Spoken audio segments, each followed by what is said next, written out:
Good afternoon or good morning, everyone. My name is Mike Kozdrowski. I'm the Executive Director of the Aspen-Pitkin County Housing Authority. So I would like to welcome you this morning to one of our educational seminars that A.P.C.H.A holds regularly throughout the year for the community, regardless of whether you're in the deed-restricted market or not. But today's topic is Capital Reserve Plans 101, and with us, our very special guest is Bryan Farley with Reserve Associates, Association Reserves, out of Denver, and it's a nationwide company. And they, Bryan and I first met probably a year and a half, maybe even 2 years ago, shortly after I first started as the new executive director for A.P.C.H.A. And drove down to Denver and met with Bryan, and we discussed the issues related to deferred maintenance within the deed-restricted workforce affordable housing inventory. And from a policy standpoint that I'm very much interested in, looking holistically at making sure that the inventory, the deed-restricted inventory, is not only in good repair and good condition today, but for future generations of workers for the sake of our community. But anyway, I want to thank each and every one of you for attending this morning. And without further ado, I want to introduce Bryan. And obviously, Bryan didn't get the casual memo, but he did get the memo on blue. So with that, thanks, Bryan, for coming, and I'll turn it over to you. Thank you. Yeah, thank you all so much for being here. As you can see here, our topic today is Capital Reserve Plans 101. And so what is a capital plan or capital reserve plan, or as we sometimes call it, a reserve study? So what a capital plan is it reveals the true cost of property maintenance and ownership for the association, in this case, which we're talking about. Assets at an association or a property are continually in a rate of depreciation and deterioration. Every single year, assets are deteriorating. As soon as a project is completed and the assets have been constructed, they're in a constant rate of disrepair, right? These rates of disrepair, though, however, are extremely predictable and they are inevitable. And so it's foolish for us to characterize these as surprises. So for example, we know that sometimes our car will run out of gas, so it should not be a surprise that the car will run out of gas. It's the same exact idea, and that's what we're going to be talking about today, the Capital Reserve Plan. And again, what it does is it reveals the true cost of maintaining and owning the property that has been entrusted to the ownership of that property. So who am I? My name is Bryan Farley, and I am a reserve specialist. I'm here on behalf of Association Reserves. Association Reserves is the largest provider of reserve studies in the nation. Our company was founded in 1986, so over the past 30-some years, we have completed over 42,000 reserve studies in all 50 states, as well as 14 to 15 separate countries. I represent the Colorado office. I'm the president of Association Reserves Colorado. Now, our corporate mission is to bring insight and order to distraction and clutter. And so that is my goal with this presentation today, is we are going to bring insight and order to what can sometimes be a very distracting and cluttered world of maintaining the common area assets of an association. So my goal is to empower you today with the information so that you may share this information with your board, your owners, or possibly your clients, depending on who you serve. So what we're going to be talking about today in the presentation is what is exactly a capital reserve study plan? And how can we understand if an association does have adequate funds available to maintain the assets that have been entrusted to them? Part two, we're going to discuss, well, what if the association or the property does not have proper funds? How does this happen, and then what are the consequences? And then lastly, we're going to talk about some ways to alleviate underfunding, as well as reserve study policy plans. So how can you get your board or your ownership or your property to kind of get on board with this idea? So starting off, as we're talking about homeowners associations today specifically, what is an HOA, or what is any type of property where you have multiple people living in a building together, or it could be a neighborhood together? I like to think of them as a small city. So just like a small city, an HOA is going to have its own set of infrastructure, mechanical systems. Think about its utilities, water, electricity, etc. It's also going to have its own unique personalities. So you're going to have a board member possibly who's really interested in just saving money. So, by all means, they're not going to repair and replace anything that they know a guy down the road, he can do the work for them. You might have someone else who thinks that money is really not an issue at all for them. And so that might not be a problem. You're also going to have some very, maybe possibly loud and assertive people on your board. And then you're going to have some quiet people on your board. So you need to get all these different personalities working together to maintain all this infrastructure that they have.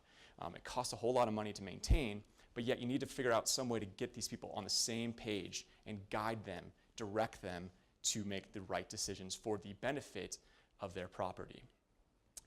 And so that is the part one of our report today, our presentation today, is how do we understand if an association, first of all, is healthy financially? The first thing we talk about when we talk about reserve studies is they say, why do we need a reserve study? We think we have enough money. And I say, well, how do you know if you have enough money to maintain the assets that your association has? And think about it. When you go into a property, let's just say you're going into a condo down the street, as soon as you walk into that property, you notice the 1970s shag carpet. Artwork hasn't been changed since the 70s as well. You're most likely going to get a feeling that this association probably, if they don't have the money to maintain just the simple things like carpet, they probably don't have the money set aside for things like their boilers or their roofing system or their guttering system. And so it's sometimes easy to see right when you walk in, but sometimes it can be harder because some clients say, well, we have $500,000 in our reserve account. That should be enough, right? Well, how do we know? Well, when an association is budgeting, you're typically going to see two types of budgets, items within their budget. You're going to have the one-time expenses and then the recurring expenses. So let's talk about your one-time expenses. Within your one-time expenses, you're going to have your unpredictable and then your predictable one-time expenses. Your unpredictable expenses, think of this as accidents, acts of God, insurance claims, right? An owner in a condo building has a fire in their unit, burns down some stuff, ruins the siding.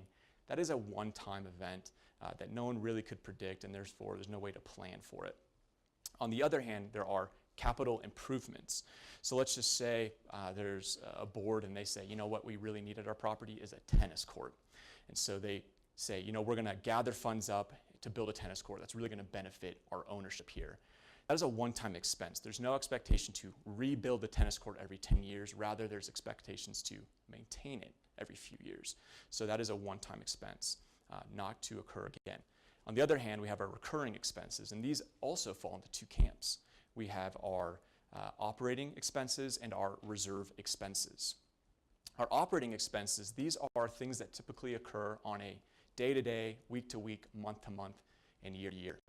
Think about your utilities, water bills, or your contracts with your landscapers, etc. These are expenses that most likely many of you know by heart if you look at your budget every single month.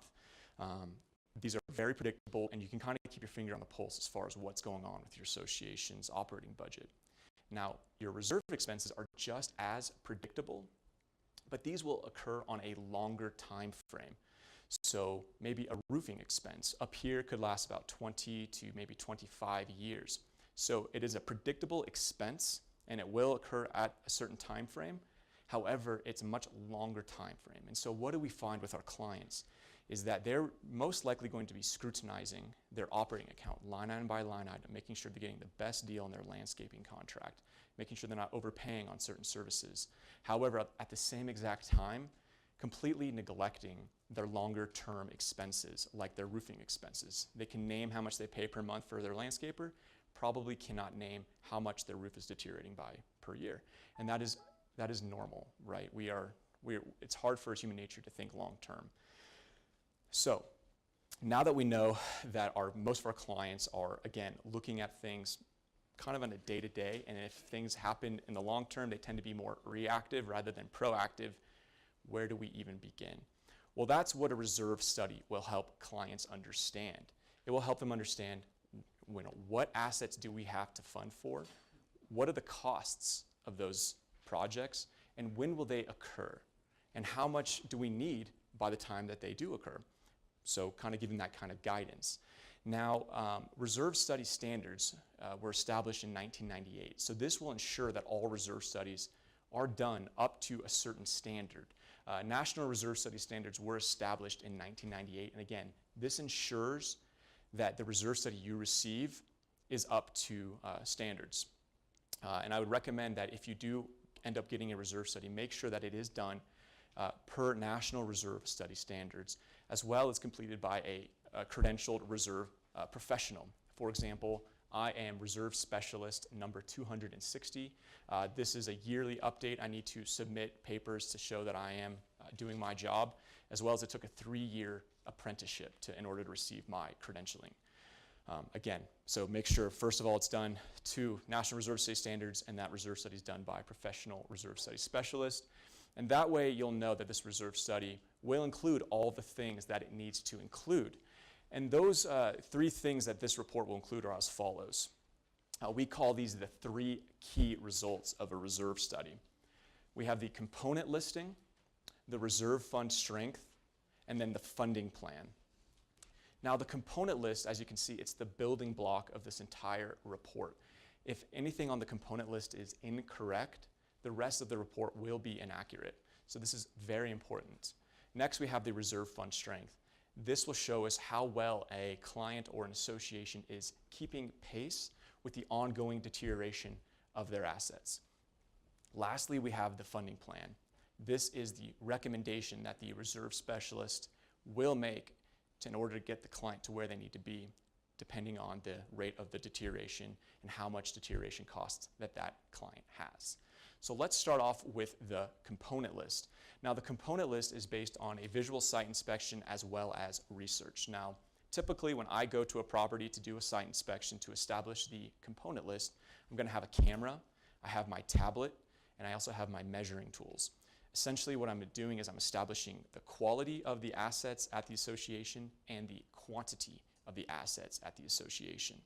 The reason being is that we are going to be making some claims about what we see at the property. So for example, if I'm looking at this room, for example, I'm going to say the carpet appears to be in good condition. You know, there's no staining, there's no ripping, there's no loose seams, etc. I'm going to take photos and take notes of that because I need to prove that that's exactly what I saw because I'm making a claim for it. So it is, again, a site inspection is based on a visual site inspection research, identifying the quality and the quantity of the assets. So what then goes on the reserve study? What assets do we include and what assets do we not include? I'm assuming the list could be endless, and so that's why we have National Reserve Study Standards that set a 4-part test that, again, as a reserve specialist, I must follow in order to show what assets will go on to this report. And the 4-part test is as follows. A, it must be common area. B, it must be limited useful life. C, predictable remaining life. And then above a minimum threshold cost. So common area. So think about a single family HOA or homeowners association. Most likely this association, unless it's a gated community, the city is going to maintain the streets and the sidewalks. So because the city maintains the streets and the sidewalks, that is not a common area expense. It's not a common area responsibility, therefore it will not go on the reserve study. Secondly, the limited useful life. So what this means, if the whole point of the reserve study is to establish the schedule and the scope of a project, when these assets will fail and what is their ongoing deterioration rate, we cannot include items that do not have a predictable useful life. So think about irrigation lines. When you talk to any sort of irrigation or landscaping vendor, they will have somewhat of an idea when the lines should fail, but that could be a 30-year to 40-year difference. Because of that, we do not know when it will fail. Another example is maybe sewage lines. My father purchased a brand new home in a brand new neighborhood. 2 days later, his sewage pipe burst. That was a week-old home. And then some buildings down here, probably here, have been around for a very long time, still have the same pipes. So because of that, we cannot include something that we don't know exactly when it will fail, or at least a good time frame of when it will fail. The third one, predictable remaining useful life, is very similar. We must be able to know, okay, it's this old, that means it has this much time remaining on its life. Think about asphalt. When you start to see older asphalt, it starts to get that gravelly texture, kind of like we call it aggregate. And you can start to see, hey, it's starting to fail. And so now we have a predictable remaining useful life. Lastly, it must be above a minimum threshold cost. The rule of thumb that we use is anything less than 1% of the total budget should be paid out of operating. Again, that's a rule of thumb. So think about, if we're again talking about this room, the light bulbs. If they were to fail, just replace that as needed out of the operating expense. So now that we know what will go on to the component list, what will the component list tell us? Well, these are the definitions. First of all, it's going to describe what the project is. So for example, a roof replacement project. That's the description of the project. Useful life. The roof replacement project should last approximately 20 years. The next part is the remaining useful life. The roof replacement that should last about 20 years has about 18 years remaining. It was replaced 2 years ago, so it has 18 years left on its life. And then the replacement cost. How much will this roof replacement cost that should last 20 years, 18 years remaining? What is the cost of this? So the component list will tell us these 4 important details. So broken down, it looks something like this. As you can see, we have a roof replacement cost, useful life of 20, remaining useful life 18, cost approximately $80,000. But one thing I want to show to you is we do have a different amounts of projects. They're all due at separate times, and they all have different costs. Because the left-hand side, that's going to tell us what we're talking about, and then the right-hand side is going to tell us what's the cost. So that establishes the scope of the work that we're discussing, whereas the middle 2 lines are discussing the schedule. Now, notice the schedule, they're all going to be occurring at separate times. It is not, for example, it's not going to be, every 10 years we're replacing all of our assets. No, they're all failing and then being replaced at separate times. And so if we were to graph this out, it looks something like this. And I would like for you to make sure you pay attention to this graph, because what's going on here is, if you take a look, let's just say at the 2016-2017 line, there's probably less than $100,000 worth of expenses that the board has to deal with and the ownership has to deal with. But take a look at 2030. There's over $2 million worth of expenses. So by nature, reserve expenses are going to be felt unequally, right? They're not fair by nature. Some assets will be due at different times, and so if you do not have a reserve study or reserve funding in place, the 2030 owners are going to have to figure out how to pay for that. And so because by nature reserve expenses are unfair, that is what we're trying to establish, is how to create equity over the life of the building so that everybody will be paying their fair share of the distribution of those costs. So that leads us to the next part, the next key result of the reserve study, and that is the reserve fund strength. So when thinking about your budget specifically, if you all are all board members or owners within an HOA, it's constantly a balancing act, right? You don't want to spend too much money if you don't need to, but at the same time, you don't want to be in a position where you don't have funds, like we said in 2030, where you have to figure out how to get $2 million. So I kind of think of it as a balancing act, how to make sure, and how do we know what the right amount is? How do we know if an association is keeping pace with the ongoing predictable rate of deterioration of their assets? And so the way we find that is by using this calculation. Now I hope I won't bore you with some math, but it's just really helpful, I believe, to understand kind of the way that we can establish where an association is financially, and are they keeping pace with the ongoing predictable rate of deterioration. So as you can see here, the numerator is the reserve fund. So this means, how much money do you have in your bank account? So if you're thinking about your personal money, this is your money market or savings versus your checking. So how much money do you have in your money market or your savings account? And that's going to be our numerator. Our denominator, the total value of dollars in deterioration, all that means is, just to give a hypothetical, let's just say this carpet is to last 10 years and it costs $10,000 to replace.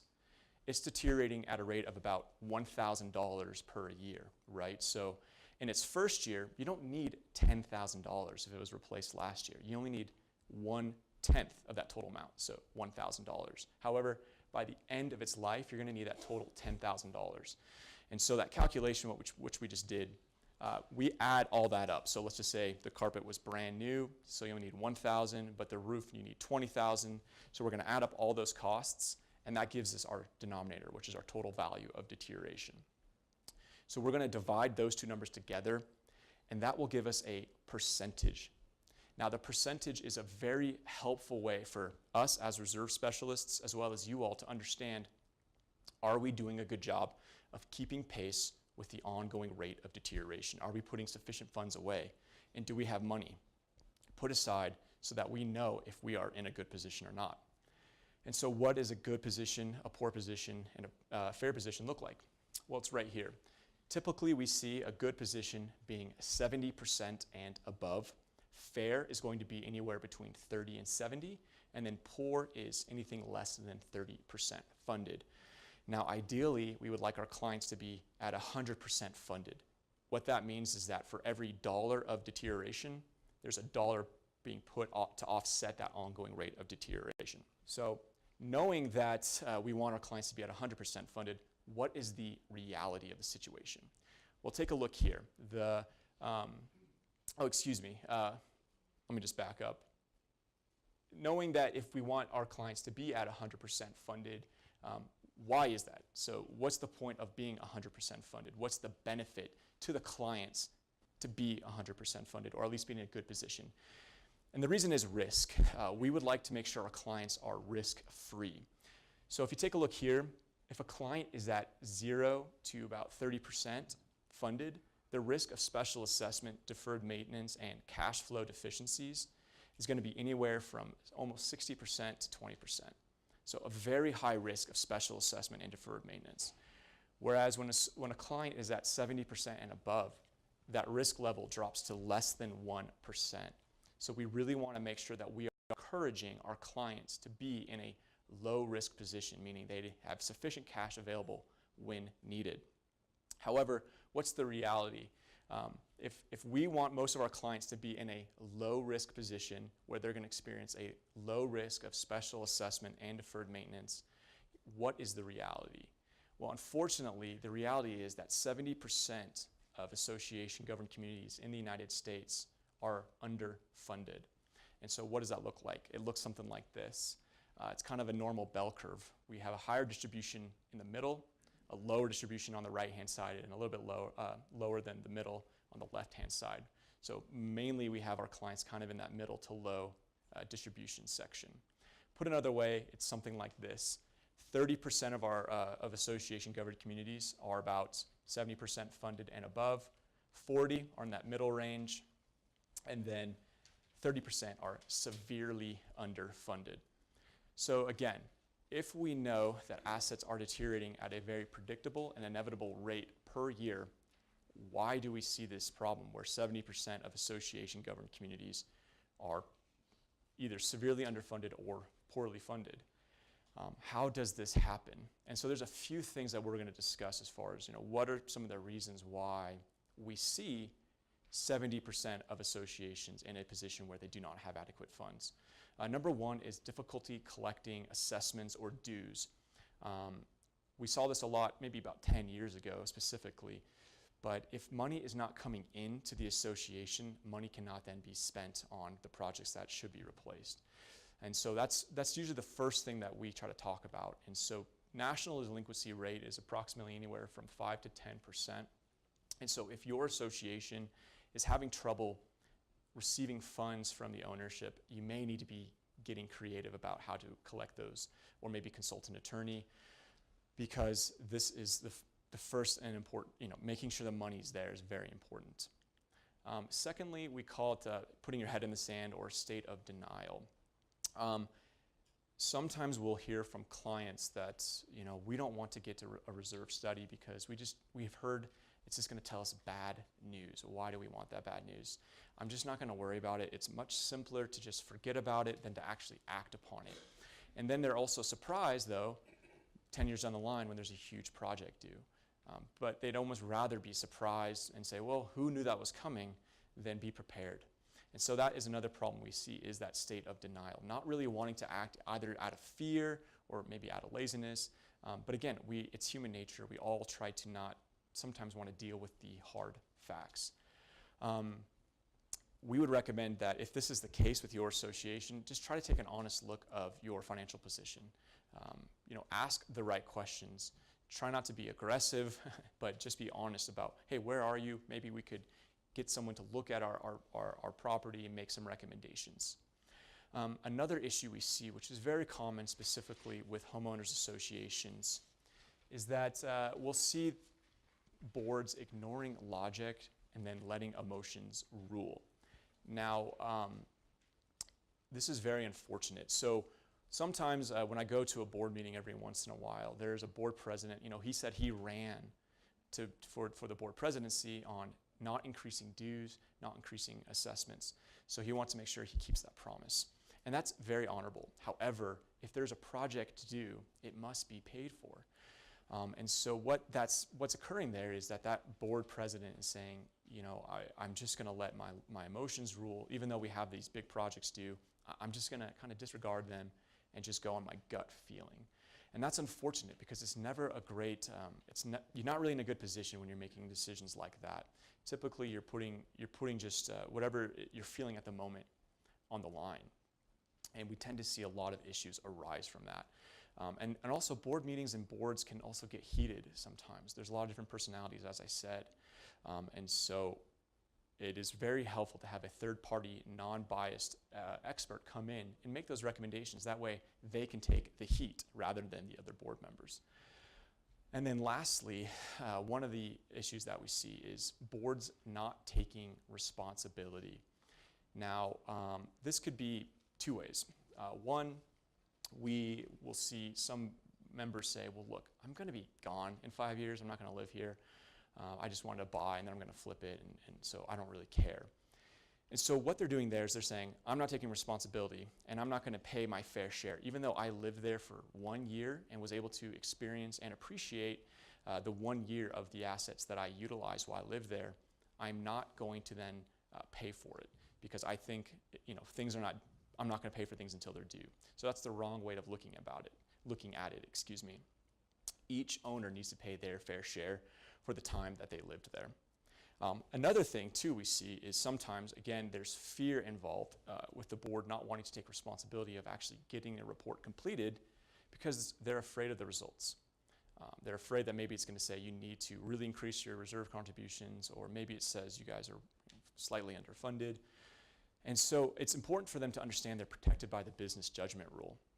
And the business judgment rule is basically protects the board in their decision-making responsibilities by saying if it's in the best interest of the association, decided after reasonable inquiry, as well as, again, making sure it is for the benefit of the association. And so when a reserve study is completed, it is in the best interest of the association, and it is completed after reasonable inquiry. So if they are thinking in the best interest of their association, they will be protected. So what are some of the consequences of underfunding reserves? What are some of the things that we see happening to our clients when they do not have adequate funds? Well, first of all, deferred maintenance is the first thing we see. Now, deferred maintenance means when projects are due, rather than being completed, they're just the can's kicked down the road.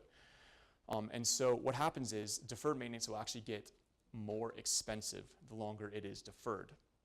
A simple example, which I just had with a client, was they kind of neglected and deferred the repair and replacement of their roofing structure. So rather than it being just a roof replacement, where they just replaced the composition shingle roof, they actually had to rebuild the roof because there has been so many years of damage, water intrusion, etc., that now their $3 to $5 per foot expense turned into over a $15 expense. And so this expense just jumped just because of deferred maintenance, not wanting to deal with the expenses when they were due. Another great example is asphalt. Vendors recommend sealing asphalt every 3 to 5 years. The reason for that is that it just protects the subgrade from UV rays and water penetration. Now, if this is deferred, we tend to see that the life of the asphalt will last about 10 years shorter. And then the replacement costs, because now the subgrade has been deteriorated to such a big extent, the cost will now probably increase by 50%. So again, deferred maintenance will get more and more expensive the longer it is deferred. Another issue that we are starting to see is lower home resale values. And again, this might be simple to see, because when you go into a property, first of all, if it's not looking so great, you're probably not going to want to pay top dollar. Now, we're kind of in a unique market right now where prices are just kind of going out of the roof. But still, it's important to understand this, because we actually ran an analysis, because we're having clients saying, well, we're going to make money regardless. What we found is that associations that are 70% funded and above actually experience a 12% increase in home resale value. And I don't think buyers are going to the properties and saying, hey, can we see your reserve study? Are you guys well funded? Okay, we're going to pay 12% more. No, what happens is a well-maintained association is probably going to receive a better return on their investment. And this study was done, we basically took a few different cities, matched up those cities to Zillow, and then ran it through our database. And so we had a controlled environment. But to me, this is great. I mean, it shows that having a well-funded reserve account actually equals more dollars into your pocket if you were to resell. Another issue that we do see is that associations that do not have adequate funding are going to experience more special assessments and loans. Now, we do not like a special assessment or loan, because what a special assessment is, think again back to that 2030, $2 million expense. If an association did not have those funds available, what would happen is the board would then have to request, or not request, they would basically force the ownership to cough up the money. It could be maybe, I've heard it up to about $20,000 or more per unit to fund for things that were not planned for. So the ownership, because again, the assets were not budgeted for prior, they now had to pay maybe $20,000, $15,000 to replace an asset that should have been taken care of.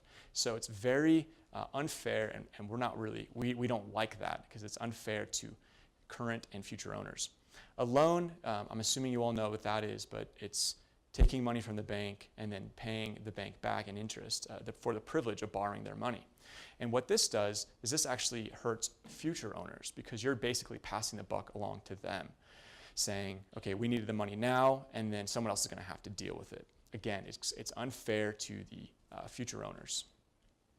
And it also does not meet the requirements of the National Reserve Study Standards, which we'll talk about this more later as well, that an association must have, when you're putting together a funding plan for how to pay for things, they must have sufficient cash, stable contribution rate, evenly distributed funds, and then fiscally responsible. The loans and the special assessments do not meet those criteria. Again, we'll come back to this in a few slides, and I'll go into it a little bit further.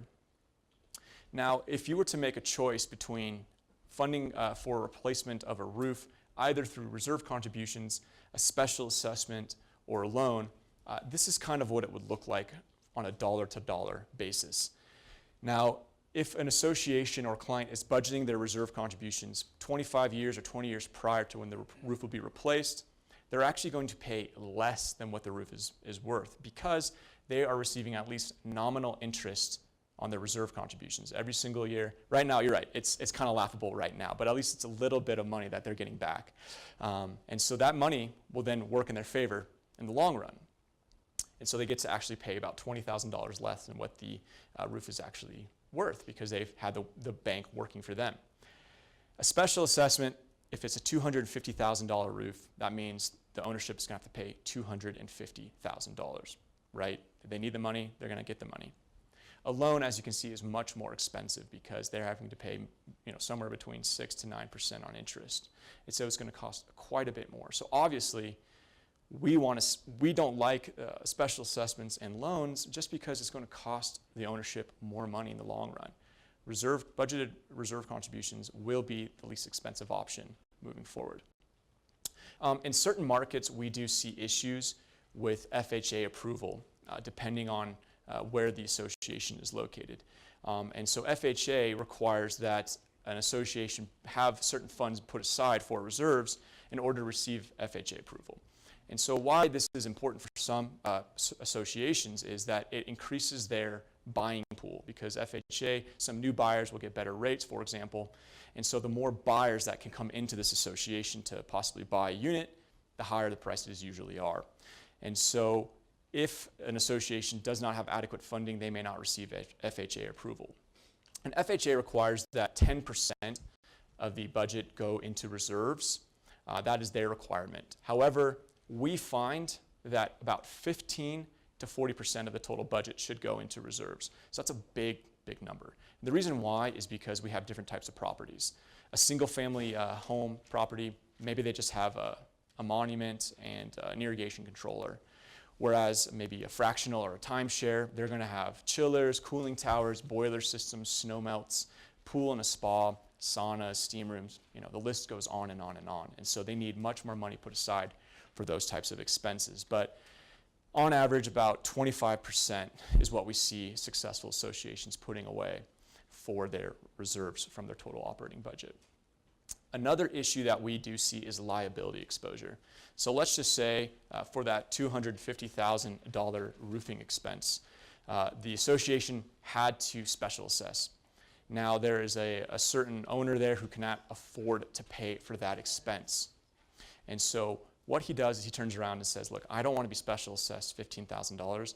I'm going to sue the board for negligence. They did not follow their fiduciary responsibility in putting away money adequately for these predictable and expected expenses. So I'm going to sue the board.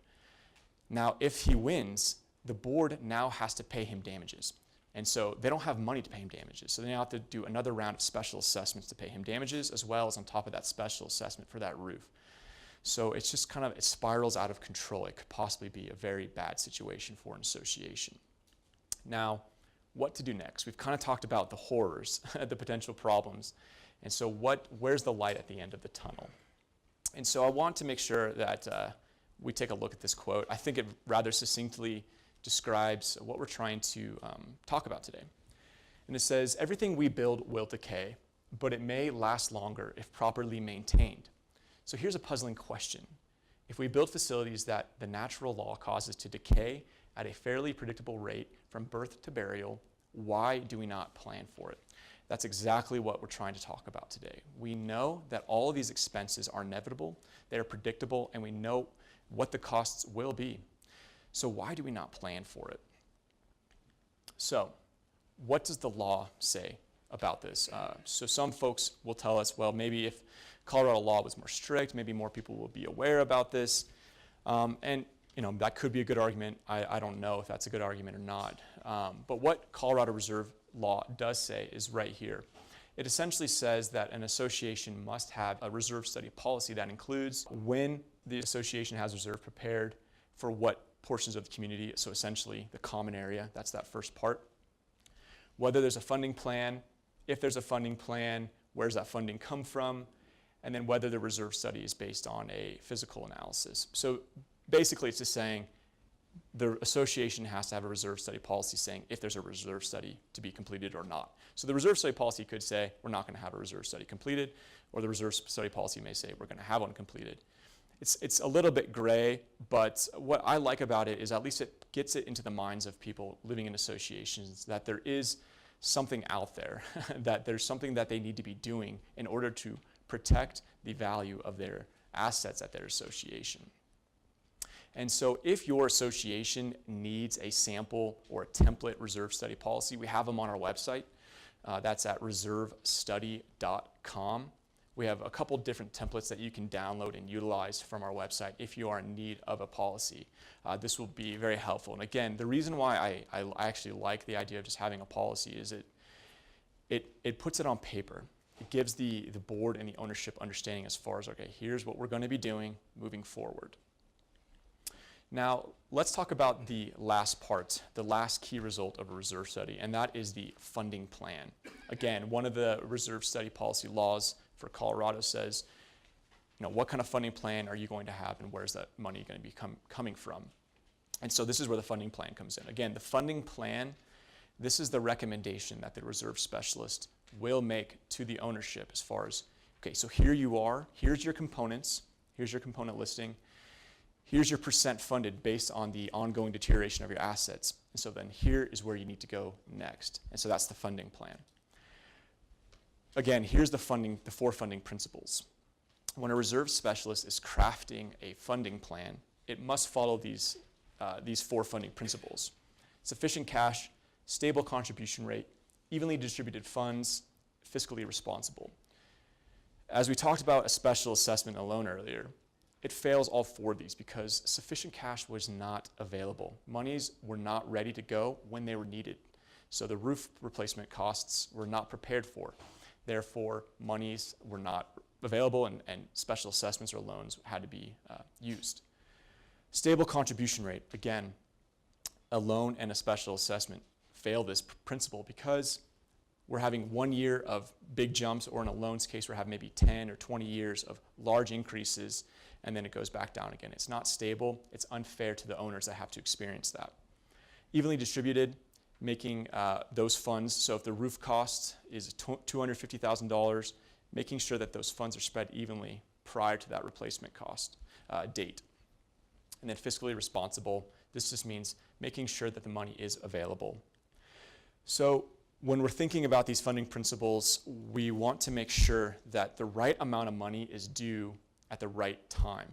We don't want to make there's a surplus of cash, but we also don't want to be cash deficient. We want to make sure there's just the right amount of funds available at the right amount of time for that client. Again, following the four funding principles. So this can take a bit of time, but we do have to run these analyses to make sure that we are following the four funding principles and making sure there is sufficient cash readily available at the right time. So now that we've talked about the three key results of the reserve study, some of the reasons for underfunding and some of the consequences of underfunding, and then we talked about the funding plan and how it can help the association. Who will then benefit from this capital reserve plan or this reserve study? Well, first of all, we think that board members and owners are going to benefit from this. One, it's going to avoid surprises for the ownership. They will look at their reserve study. Everything's going to be detailed out, saying, okay, here's when this project is due. This is when this project is due. Here's how much money we have. Here's how much money that we need. And so it creates a sense of transparency and hopefully removes some of that bad blood that may happen when there's board members ignoring logic or not taking responsibility. The reserve study creates that sense of transparency for the ownership at large, knowing where the money should be going and where they're going.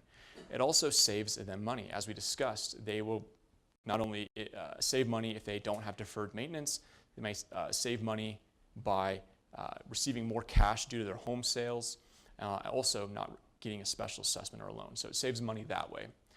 Clear communication, again, we just discussed that. It's very transparent. You're having a third-party, non-biased professional make these recommendations to the ownership at large. This should, again, allow the professional to take the heat for the findings, not the ownership. And then lastly, it preserves their property values.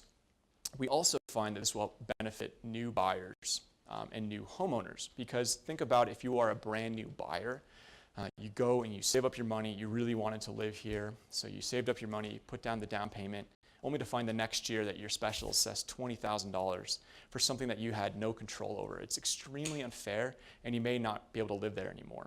It's a really bad situation. And so if there's a savvy buyer, they may look at that reserve study first before making that purchase. One thing that kind of surprises me is when someone is buying a used car, they will then get a Carfax, like no questions. They're always going to get a Carfax. I used it when I bought a used car. However, no one really utilizes a reserve study the same way, even though it's going to tell them a lot of the similar information. It's going to say, where is this association financially? What are the projects that have been completed? When are the next projects due? And so a homeowner, a new buyer or a brand new owner could look at that reserve study to understand, okay, this is what's going to happen next. And maybe it's just, I find that the more information, the better. Even if it's bad information as far as, what I mean by bad, meaning if the information shows that the association is not financially healthy, they may be able to say, okay, that's fine. I'm going to make sure we have sufficient funds available, so if we get special assessed, we'll have it ready. So that's why I think the reserve study helps new buyers and new owners. Lastly, we think it's going to help out managers, brokers, and agents. If any of you are brokers or agents or real estate agents or property managers, we found that a lot of those types of folks utilize reserve studies because it gives them just a lot of peace of mind about the property that they're dealing with. They're also going to have a lot of knowledge about it. If a manager has 30 properties or 15 properties that they're managing, the reserve study is going to give them kind of a guideline, kind of a checklist as far as, okay, here's what's coming up next. We need to make sure we talk about this rather than to the last minute, oh shoot, we need a roof replacement project. Let's call the roofer. Oh, he's booked out for the summer. Oh no, right? So it's going to give them a peace of mind as well as knowledge. And so in wrapping up, these are the things that we discussed today. We talked about, first of all, making sure you have a reserve study completed. That's, I think, first and foremost. If you haven't had one done, it is important to get it done. We would highly recommend it, again, so that you know where your association is financially. Are you guys prepared or not? Secondly, boards are ultimately responsible. This is important to understand because the boards have a fiduciary responsibility to maintain the assets of the association. So it's up to the board to make these decisions. The power is kind of in their hands, so they are responsible for these decisions. Reserve expenses are predictable and inevitable. They should not be surprises. We know they're going to occur, so the best thing to do is prepare for them and plan for them. Fourthly, reserve expenses get more expensive when they are ignored or deferred. As we said, the longer that these expenses are not looked at, they're just going to get more and more expensive. And then lastly, an owner is going to have to pay the cost one way or the other. Either that cost is in lower home sale value, whether that's a special assessment or deferred maintenance, or rather that is just having to live in an association that never can fix anything. They're going to have to pay the cost one way or the other. These expenses, again, we know they're going to occur. Someone's going to have to pay for them.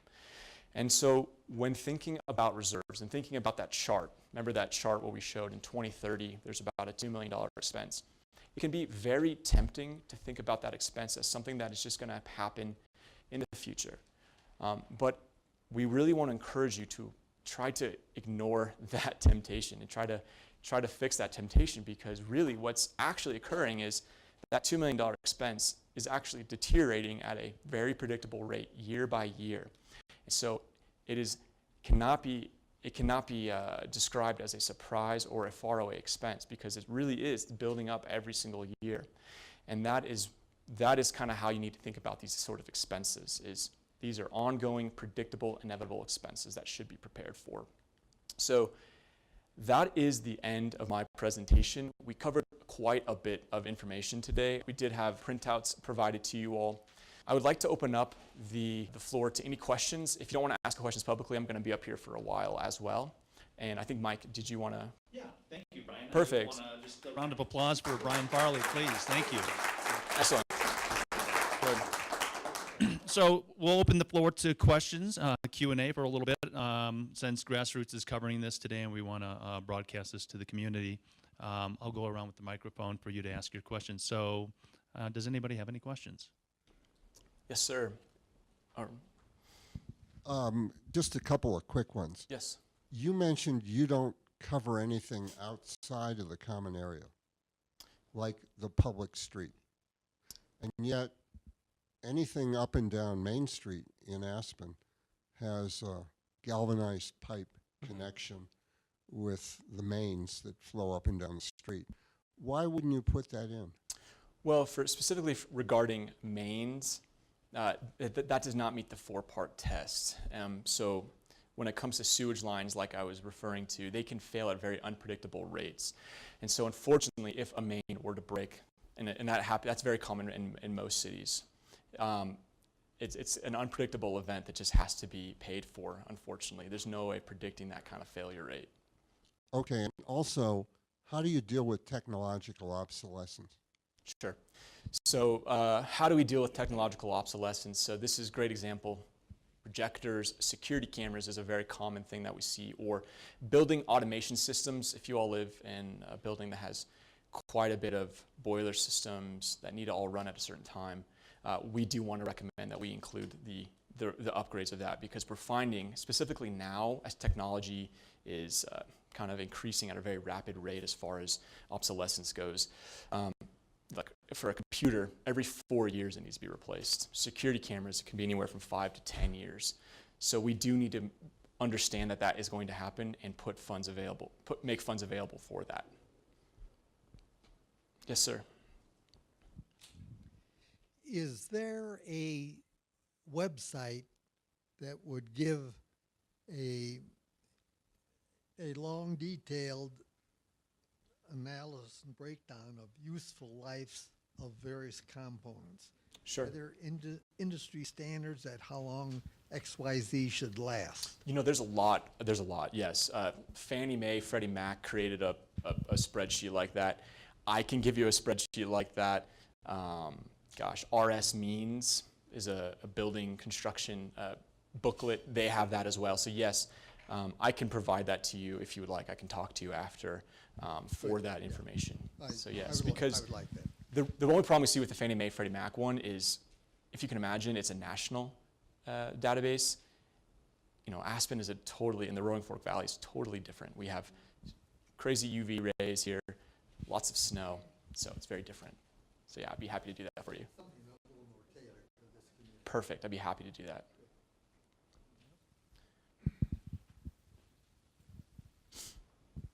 Yes, sir.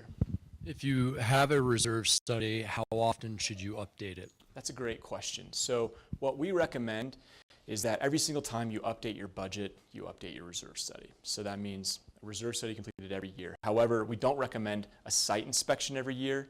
We recommend a site inspection, so meaning the reserve specialist going on site every 3rd year. And the reason actually why we recommend that, it's also in our best interest, so you could be cynical that way. But what we found is that associations that update their reserve study annually actually experience a 35% decrease in risk and special assessment. And so what that means is when an association, let's say, gets a reserve study 1 year and then 5 years later updates it, there's 5 years of historical data that's been going on. There's probably already been 2 separate boards at that time who've made 2 separate decisions. And so what we find is that when you're updating your budget, just update your reserve study at the same time. Your reserve study should really influence your budget and how your budget's created. Anybody else? Yeah, thanks, Brian. That was great. Could you speak to like the cost of like a reserve study and the site inspection, and how do you decide that, like based on square footage or something like that? Sure, yeah, that's a great question. And just like anything, it depends. But typically how we do it is time. And so how much time will the property take? So for example, we just did the one in the Grand Hyatt Aspen. A lot of different systems there, lots of different types of exteriors, mechanical systems. So that's definitely much more complex and a little bit more expensive than a property that's just maybe a 4 to 5 unit property. And that is really how we do it. It's based on how much time will it take us to complete that reserve study. That's the main way. And mainly that doesn't correlate to units, square footage. It usually correlates to complexity of the building itself. Anybody over here? Don? A lot of condominiums in Aspen are deed restricted. They're employee housing. Can you talk a little bit about how that changes the calculus in terms of how these studies turn out and how you can communicate to owners that it's still important to do this even though your resale is capped and also your replacement costs are a lot higher than what was reflected Sure. In your purchase price? Sure. No, that's actually a great question that I've been kind of thinking about this whole entire week that we planned this event is, how do we incentivize, a lot of the examples we talked about today was saving money, higher resale values. But I think, one of the things that I'm on an HOA, and so it's my fiduciary responsibility to maintain the assets that have been entrusted to me. I have to pay my fair share. It's a sense of equality, it's a sense of fairness. Now, I know it's not always the best way to motivate people, but I think we have at least in our country, we have I think somewhat of a history of kind of valuing fairness, valuing that everyone has to put in their fair share in order to get their returns for what they put in. And so that's kind of how I look at it. I mean, for the deed restricted housing, it's a really great opportunity for people to live here. It's their responsibility is kind of my response to that. specifically because the financial incentives aren't as great as they could be for other owners. But no, that's something that I'm actually thinking about, and I would love to have a further conversation about that. How do we make those recommendations for owners that live in a deed-restricted community? It's a great question. So, And that's a conversation that the elected officials and A.P.C.H.A have been having for well over a year now. With the reforming and restructuring of A.P.C.H.A and the deed-restricted market, looking at incentives and disincentives in the system for the long-term benefit of the community and the future labor force. But those are substantial policy decisions, and you know, from my perspective as executive director, I do think we need to tackle these sooner than later. And you know, for those properties that are deed restricted, that are doing a good job of maintaining and doing what Bryan talked about this morning and afternoon, incentivizing and rewarding that. And for those properties that aren't, disincentivizing that, because right now in a deed restricted market where you know, there's a great deal of demand for the inventory, and basically every seller of a deed restricted unit is obtaining maximum resale price regardless of condition of unit. That doesn't send the right signals. And so from my point of view, I think the market, even though it's not free market, the deed restricted market still has to function in many respects like a market and allow buyers and sellers to make better decisions and allow prices to reflect the current condition of the inventory. Well, with that, one more question. Do we have time for one more question? Yes, good. Yes, sir. Thank you. I just wanted to ask how inflation is incorporated into the reserve study. great question. Yes. So when we showed that table where we had the component listing with the description, useful life, remaining useful life, and cost, we were using today's dollars. When we're putting together a report, we're always using today's dollars.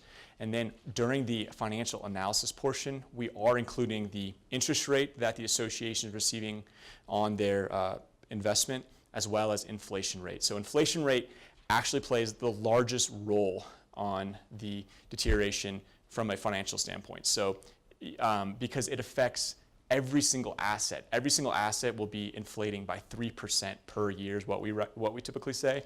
And that is just, again, based on the 30-year historical average that we see. And that's what we're using right now. And so it is important that we include inflation in that calculation. So that is how it is included. So you're saying that's built into the reserve study strength analysis? Correct. Yes. Yeah. We run a financial analysis, and it's basically it's plugged in right off the bat when we do it. So you have your reserve account, you have your value of deterioration, and then you're also having your inflation rate over a 30-year time frame, plus your return on your investment on your interest rate. Bryan, I have a question. As somebody, you know, of course, I'm executive director of A.P.C.H.A, but before I moved to Aspen, or moved to the Valley, that is, and took over A.P.C.H.A, you know, I was on an HOA board for 5 years, serving 3 years as president. And in fact, this was the #1 issue that I tried to tackle with my homeowners association. It's a 75-unit condominium complex in right across from the University of Denver on South University Boulevard. And, you know, a nice free market property, but we were below 20% fully funded on our capital reserves, and we were able to, you know, bite the bullet and make incremental increases, and we're around 55-60% fully funded, which is a lot better, and we were able to purchase some big ticket items like sooner than we anticipated, but we had the money, the cash on hand, to make a $75,000 improvement in replacing all the carpet in basically now a 10-year-old building, even though the capital reserve said it would take 15-20 years. But again, there's unpredictability associated with some of these. I know there's predictability, we say, with creating a capital reserve study, but then there's also unpredictability in whether that's going to last as long as we anticipate it's going to last. Sure, and we do factor that in, actually, based on our funding models. So my question, though, as somebody, as a former HOA board member and president, I'd like to talk about also funding. You know, you have a funding plan, a capital reserve funding plan, but what about an investment plan and strategy using safe vehicle investments? So that is a very, that's a great question. So what, we don't typically have this conversation with most of our associations because most of our associations are in that, are 70% of the population, meaning they don't have sufficient funds. And so when you're having reserves, they should be put in a safe vehicle that should be able to be liquid at any time. So that defaults usually to the bank, which is not going to give you a lot of return on your investment. What we see though with associations that are well funded or have a surplus and have extra funds, they're the ones that have the opportunity to put those funds in other sort of opportunities. You know, some of our associations, they may ladder their CDs, but again, if a project occurs right before they need if the CD is not due and they need the money right away, they're going to have to pay a penalty. So we just tend to find that banks are the best way for the majority of our associations. And unfortunately, you're right. I mean, they're just not getting great return on interest right now. There are certain restrictions on things you can invest in, right? There are certain areas that you are restricted from putting your monies into. You know, the towns in California that were doing stuff in reserves and then everything lost. That's one of the reasons why we have to be very cautious. Yeah. I have board members who say, hey, I get, 15% returns from my company that would take it with me. And it's sort of like, no, I don't think we can do that. Yes, again, it goes back to that fiduciary responsibility. That money needs to be available, it has to be able to be liquid, and it must be as safe as possible. And again, because banks are so safe, they typically have low rate of return. So, Let's see, one more question, and then I think we'll wrap it up. yes, ma'am. Can I go back to just one thing about willingness to do, to put money into capital reserve accounts? I think at times the willingness is there, but especially in deed restricted projects, there's only so much money to go around. First of all, in the project that I live in, we've now got people who are retired on fixed incomes. We've got people who are better off, and we've got new families coming in. So there's only so much you can raise the assessments and have some of these people feel comfortable with what they're doing. And we try very hard to explain to them what we need the assessments for and where that money is going, and also to designate part of those assessments. Say it's a 3% annual increase, that 3% automatically goes into a capital reserve account. And then we're just working with everything else on operating accounts. But the other thing is, and we've talked about this, or I've mentioned this before, that especially in Aspen, when we have things to do in the way of improvements, we're in the process of resurfacing our roadway, and it's taken us 3 years. We've done it in 3-year increments because it's costing us a total of $150,000 by the time we're done. We're paying free market prices, and we're a deed-restricted unit. And we were trying to work out something maybe with the city of getting some kind of, can those vendors, can those contractors get some kind of tax break if they lower their price? And they work with the association, they work with the city to get a better deal, to get more economy of scale, because it's just, I mean, we're just paying the same price that the Aspen Alps is paying to have their roadways paved, and we're, a deed restricted unit and can only take in so many funds a year. Sure, I don't know. That's a great question. I mean, I don't know if I have the answers to those questions, but. Yeah, not only a great question, but a great point. And yes, we have taken that into consideration, and that has to be, in my opinion, part of the overall policy discussion, because yes, you are competing against free market buildings for professional labor within the valley and paying at a market price, and we've talked about that. Maybe we use A.P.C.H.A as kind of a clearinghouse to provide economies of scale and get into some purchase agreements for big ticket items for deed restricted HOA. So say we bid it out on behalf of all the deed restricted HOAs that are willing to participate, and we will get better rates for those deed restricted workforce housing common areas and projects and facilities, and get them.